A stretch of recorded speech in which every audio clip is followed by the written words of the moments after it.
Here's our pollination experiment. When we learned about insects, we learned about how bees and other insects make honey and drink nectar from flowers to make that honey. We also talked about how when the bee is sitting on the flower, pollen gets stuck to his legs. When the bee flies to another flower, that pollen falls off his legs and gets on the other flower. That's how seeds are made.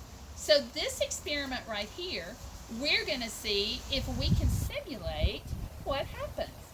So right now we have a bee and we have a butterfly, and they are flying all over the place. Now they're going to land on a flower so that they can get some of that yummy nectar. Once they get that nectar off of the flower, they also get some pollen. Now what happens when they get pollen on their hands, on their fingers, on their wings, or on their feet? They're going to fly right over to the other flower, and they're going to see if they can get some nectar from that other flower. You know what happens? When they do that, the pollen gets all over the other flower. So now that flower has been pollinated.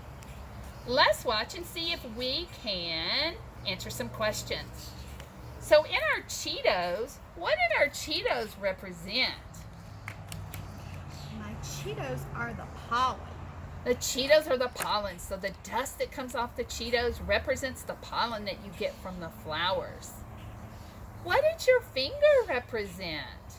My finger was the bumblebee. So her finger was the bumblebee, and the bumblebee was flying all over the place to be able to put that pollen somewhere else. And on your flower, when you went to another flower, what happened to the pollen that was on your hands? It fell off on the other flower and pollinated. It fell off on the other flower and pollinated it.